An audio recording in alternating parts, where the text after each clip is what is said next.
Now we know why they really, really, really did not want Donald Trump to win. But he won, and there he is. And now the grand jury has been convened. The Clintons are getting subpoenaed, both of them actually, one by Comer, one by Pam Bondi, and now we got a full-blown DOJ investigation. This is big stuff.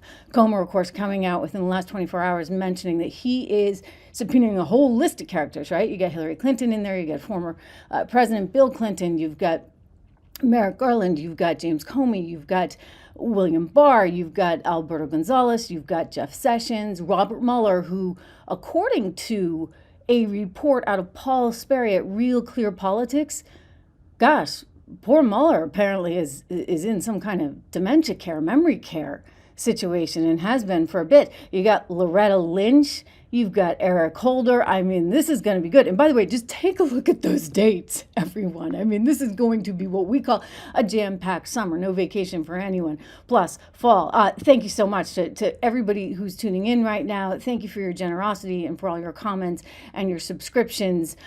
Good to have everybody here.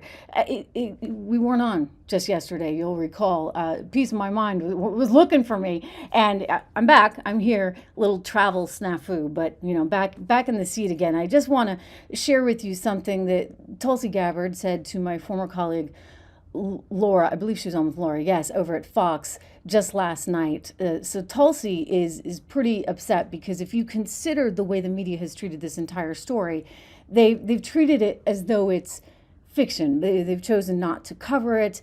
And then when they did start covering it, they covered it really aggressively as though it was a whole bunch of lies. I mean, we've been there, done that, seen that before, have we not? And now I think there is accountability coming into play. And she's clearly, if you listen to Tulsi, frustrated with the media. I want to play this soundbite for you. Let's listen in. They're using the same old tactic that the deep state's propaganda arm in the media uses. Whenever they come across something that is true and that doesn't go along with whatever their narrative is that they're trying to shove down the throats of the American people, they first usually ignore it, as they did when I first released these documents a couple of weeks ago. They tried to ignore it. When they realized that they weren't going to get away with this, that this story was going to continue breathing life, we continued releasing new documents, then they decided, oh, we'll take this approach of say, oh, this is nothing. There's nothing really to see here. This is bizarre. This is a conspiracy. These are the things that they do over and over and over again. And the next step they will take when they feel that they are not succeeding in getting rid of this truth that we have uncovered for the American people, then they will go down the route of we must destroy and smear and attack the credibility of those who are delivering the truth to the American people. They've done this to President Trump. They've done this to me. They've done this to so many different people, once again, who are trying to tell the American people the truth and expose these people, many of whom you just showed, for who they are as the propaganda arm of the deep state, which would have no power and no influence if they weren't able to feed their lies into a willing spokesperson through the propaganda media. Wow. Okay, right? That makes sense. You've got a media system that's kind of rigged and set up to help one side, and they've always been on that side. And then all of a sudden the outsider comes along. And by the way, think about it like this. It's not just that they're there to help the left, which they are, because most of them are a bunch of lefties that are in the media. It's also that they're there to help whoever is in establishment. So you get somebody like an outsider, Donald Trump, coming along, and people don't know what to make of that, right? Even go all the way back. They weren't very nice to Reagan, right, or Bush, because they were on the wrong side as far as many in the media were concerned. But they weren't as hostile, and I think part of that is because they still saw Reagan, they saw Bush as in the inner circle. But this businessman who comes along, I mean, much like Ross Perot, they really didn't like Ross Perot very much either, and says, hey, we're going to shake things up. We're going to do things in a more efficient way. He's the outsider. He's from completely outside their set of circle. I mean, it's not just the fact that he's on the other team, But the fact that he's not part of their system as they know it, that's part of what has created this meltdown. And it's been a meltdown that's been ongoing. And I'm sort of like, I've been on the sidelines, or in it, obviously. We're on the front lines. I shouldn't say some sidelines. We're on the front lines of history here. But from day one, when he first went down the escalator, I was like, okay, this is interesting. Now let me see his tax plan. And I read the tax plan. Every little last bit of it, because I'm wonky enough to do that kind of stuff, guys. I do this so you don't have to. Anyway, I was like, wow, this is a good tax plan. I like this tax plan. Tell me more. And so I think he's had the right economic plan. And you just look at the markets today, even in light of the tariffs that he may be putting on India, they're 50%. Markets are still higher. And so why is it that people are still so resistant and they hate him so much? I mean, that in and of itself is getting really weird. And you look at, for example, NBC's MSNBC. What am I saying? NBC can't wait to get rid of her. They're like, please take her. Get her out of town. Rachel Maddow had like a complete meltdown, a total meltdown on MSNBC last night. She's flipping out. Well, I guess it was Monday night, flipping out because there will be accountability. And for her, that's nothing short of a dictatorship. Right, because she's the one who spun all those lies over and over and over again, took you down that crazy rabbit hole. Let's take a look at one Rachel Maddow. And, listen, you can narrow or widen the aperture as much as you want. You can look at the very big picture or the small local picture anywhere in the country. And we try to do as much of both of those things as we can every week here on this show. But whether you're looking at small-scale local stories or the biggest picture stories about what's happening in our country, the story is the same, and it is now an undeniable thing. We have crossed a line. We are in a place we did not want to be, but we are there. The thing we were all warning about for the last few years is not coming, it is here. We are in it. This is what it likes, it turns out. This is what it's like, right? It's August, it's a Monday, every day the sun rises and the sun sets, and there are, sports and movies, and there are new hit songs, there are scandals here and there are crimes. There's everybody's personal quotient of family drama and health worries and money worries and falling in and out of love and in and out of faith. Life has not stopped, and none of our personal lives have stopped. But also at the same time, life in the United States. She goes on to tell you, this is a full-blown dictatorship. And it's a dictatorship because you see the guy that she doesn't like is actually doing what he needs to do to make sure that doesn't happen to anybody again. I mean, shouldn't an outsider be able to, you have to be an insider, shouldn't an outsider be able to run for president of the United States and win? And why should they be met with hostility at every single turn? And you guys know it. It was really bad. So now he's like, okay, I get you right where I want. By the way, just my point on poor Rachel Maddow. I'm not kidding. Like, NBC really can't wait to get rid of her. They had their earnings call last week. And the key quote from that one was, after the Versant, it's actually Versant, spin, it will then have a media business, this is the CEO, made up of NBC, Broadcast, Bravo, Telemundo, as well as Peacock, that are completely symbiotic, leveraging the strengths of entertainment, the entertainment business, both in scripted and reality entertainment, as well as sports and news. In other words, they are so psyched to have this new media company that is divorced from one Rachel Maddow and company over at MSNBC, because she's clearly just shown herself to be a tremendous liability. Plus, she costs $25 million reportedly a year. So somehow she's managed to squeeze that out of them. But they're not squeezing any ratings out of her, even that lone show one Monday night. Anyway, none of this should come as a surprise to one Rachel Maddow or anyone else, frankly, because first time around, he was Mr. Nice Guy. And then he had 4 years to sit on the sidelines and basically, ran the risk of being thrown in jail for the rest of his life or bankrupted for the rest of his life. Letitia James, thank you very much. And by the way, what is that case still doing in the Court of Appeals in New York? We're going to talk about that a little bit later. But here's Donald Trump making it clear on Newsmax. He was nice to Hillary first time around. He didn't want to have to go where he's going right now. But he doesn't really have a choice given what they've done. Yeah, it's pretty nasty.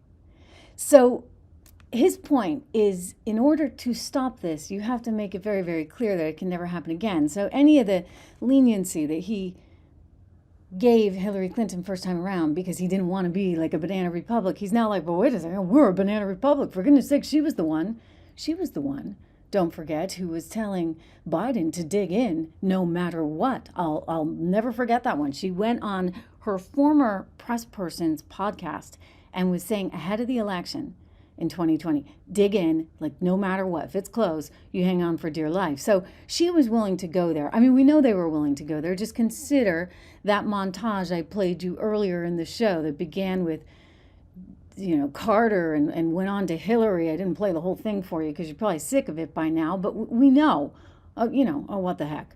A little bit more for you. You know what I'm talking about. Trump didn't actually win the election in 2016. He lost the election, and he was put into office because the Russians interfered. Trump knows he's an illegitimate president. The president-elect, although legally elected, is not legitimate. I don't see this. Boom, boom, boom. Again, I'm not going to torture you. You can find that online. There's actually a full 20 minutes of it. I have the 10-minute version downloaded on my computer. But it's really remarkable because they went so far out to convince you of something that wasn't true. And now Trump's coming back and saying, hey, you know what? It was a hoax. We need accountability. You know what else is interesting? If you listen to that soundbite that I played for you on Newsmax, he made the point that they're still out there perpetuating this nonsense. And the fact that they're still doing that, that's actually a really important little nugget for you to think about. Because a lot of people have said, okay, well, wait a second, is the statute of limitations going to come into play here? And Stephen Miller, who is a brilliant guy and very good on constitutional law, et cetera, he's a big part, I think, of why you're seeing so much happen right now. And we are seeing a tremendous amount happen. Anyway, Miller is saying, no. The statute of limitations, it's not over because they've continued to perpetuate this nonsense as much as they can about the Russians. Here he is speaking with Maria Bartiromo. Watch. Hour and the moment for accountability so that we can reclaim this democracy, Maria. Well, do you believe we will actually get accountability? We've been demanding accountability now for a decade. Our audience is well aware that this is the biggest political scandal we have ever seen and an effort to undermine and take down a duly elected president. But now we want to see the tricksters face the consequences. Will they? I have complete confidence in the Department of Justice to follow these facts, to follow this new, further avalanche of evidence, and to take all the necessary legal steps to ensure that the wrongdoers, the coup plotters, the schemers, and the insurrectionists are held fully accountable under the laws and Constitution of these United States. Yes, Maria, I believe that.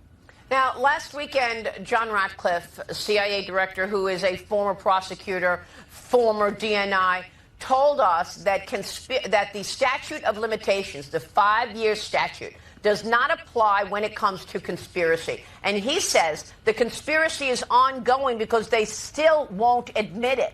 The conspiracy is still happening. So what is your take on what Ratcliffe told us last week? Oh, he's completely right. So several of the statutes I mentioned, we have not even come close to eclipsing the statute of limitations. But more than that, it is an ongoing and continuing conspiracy. It continued through the entirety of President Trump's first term. It continued through the entirety of President Biden's term in office. And it continues to this day. There are still deep state coup plotters who are trying to conceal and hide this information on behalf of the people they are protecting. There are still staffers in Democrat offices who know the full truth, who are concealing that truth. So all of this behavior, all of this conduct collectively means the conspiracy hasn't ended, is ongoing. Comey in particular has throughout the years engaged in conduct and lies, public statements, and testimony in front of Congress. False testimony whose sole purpose was to perpetuate and continue the conspiracy. So I have every hope and expectation that the Department of Justice, under the leadership of our courageous Attorney General, will follow these facts and follow the evidence and deliver justice. Because if we have a country where we can continue to have FBI careerists and CIA careerists, deep staters, who will fabricate and doctor evidence, who will create and produce fake material, fabricated material, phony information to try to go after their political enemies, up to and including the president. If we continue to create the impression and the reality that there is not a criminal, a severe criminal penalty for such conduct, it will never stop. It will never desist. It will keep on going forever. And we will continue to have a country that is sabotaged endlessly by the production of fake documents, fake material, fake plots against democratically elected officials. We can't have that. There must be consequences. Well, I mean, it's just extraordinary to me that the mainstream media has completely... Yeah, she goes on to say what I was saying earlier. The mainstream media has completely ignored this story. And Trump's out there saying, hey, you can't ignore it. You need to actually pay attention to this. It goes back to, for example, what we saw from Tulsi Gabbard saying, the reason they're ignoring it is because they were part of it effectively. And I think that that's a fair assumption to make. Trump, again, all over social media, demanding accountability. I just think it's got to happen. Again, thanks to Xbox. Again, for your generosity. And we had somebody else who told me they were heading to my hometown this weekend. So that's great to hear. It's a great little town. I'll tell you guys, though, you have so much that went down and so much that I think should have been coming out earlier on, and accountability should have been there. Now, he's not willing to play games anymore. So you have a team of people that are very ready, willing, and able to indict. And that means Hillary Clinton. It means everybody associated with Barack Obama. I mean, he may get off because he's former president and the Supreme Court ruled on that vis-a-vis Trump. But Charlotte, thank you. Let me get to your comment in a minute. But first, here's Radcliffe, the CIA director, saying, yeah, indictments are coming. So what I think I hear you saying is there is still an opportunity for indictments, potential prosecutions, accountability from those people who may have lied under oath, like John Brennan, James Comey, and perhaps Hillary Clinton. Well, that's why I've made the referrals that I have. D&I Gabbard has made referrals. Yeah. And why we're going to continue to share the intelligence that would support the ability of our Department of Justice to make bring fair and just claims against those who have perpetrated this hoax against the American people and this stain on our country. Director, one other question on this. Tulsi, as well as President Trump, used the word treason. Treason is what she went on to say. Charlotte, thank you. Charlotte's noticing the volume is a little low. It's because I'm using the computer today, because I'm traveling, and these are the unfortunate things that happen sometimes when you're traveling. So if you guys can turn the volume up on your computer or on your television, that would be great and much appreciated. Reminder, subscribe, share, like, all that good stuff. And thank you, Charlotte, for that observation. In the meantime, they also say they have more stuff coming out, right? That's part of what came out recently with the burn bags that were quoted by Kash Patel, who said he had a whole room in the Hoover building filled with more evidence. And then Radcliffe went on with Trey Gowdy. Fox is getting all the attention, I guess, Fox and Newsmax, right? Because they're the only ones covering it outside of those of us over here in the podcast universe. Anyway, Trey Gowdy interviewing Radcliffe, and Radcliffe said, look, there's a whole lot more. So again, I would just say, Hillary, Obama cronies, watch out, listen. Is there more to come from either you or FBI Director Patel? Are there more shoes to drop that we should be looking for? Yeah, there are, Trey. So, people need to understand that, there is no Russia collusion hoax file cabinet at the FBI or at the CIA. We have to look for these documents, sometimes that are well hidden. You have to go trace through emails and look for signs and clues that would point you to. That's how I found John Brennan's notes, and that's how we found additional documents. I've talked with FBI Director Patel. He and I will be declassifying additional documents that show just how sinister the FBI was in amplifying Hillary Clinton's Steele dossier as real and credible to be included in the intelligence community assessment, but also in how they buried the counterintelligence referral memo that I mentioned before, how they went to great lengths to try and keep that out of the intelligence community assessment. So there will be more to come, and I think that people should expect that the Trump administration will continue to shed transparency and light and truth, again, because, Trey, there is no question, this was the greatest political scandal of our lifetime. No one wants to see this happen again. It derailed our country. It derailed President Trump's presidency, his first 4 years in office. And it really is a stain on our country that should never happen again. And Donald Trump is committed to making sure that it doesn't. Okay. He's right. It cannot happen again, period. End of story. And, there's going to be consequences for it. But, guys, maybe you should have thought of that. I've said this, and I'll say it again. It's like, when you have a team that loses and a team that wins in any athletic competition. Everybody goes up and shakes hands after, and it's all good, right? We're one country, one nation under God. The United States of America is, and it should be each party helping one another in terms of the transition. Instead, they just resisted, and that's coming back to bite them big time. I want to give a shout out to one of our great sponsors here. I'm able to bring you this show from all over the world for free. Big story coming up I want to tell you about related to those India tariffs today out of Ireland, related to the Irish Sea and the oil tankers that have been traveling through them as shadow tankers. But before I do that, Balance in Nature, one of our great sponsors here. You can get 35% off. Use code word Trish. Give them a ring, 1-800-246-8751.